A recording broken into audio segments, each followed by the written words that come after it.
ببین چه موبیت برخوا خامونه بردیم خدا چه شدی گرفتمونم. الو ریدم به تادون مرداد دا بیدیان خدا. بله آقا جونم.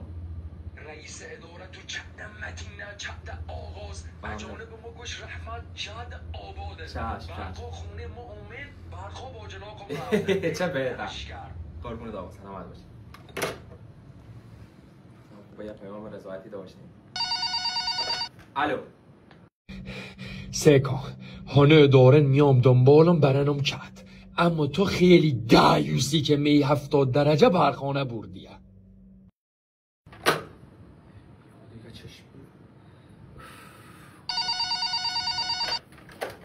جونم آقا نستن و خیابوسه وقت ورسان برقانه بیاره نه آیم رینامی همه چه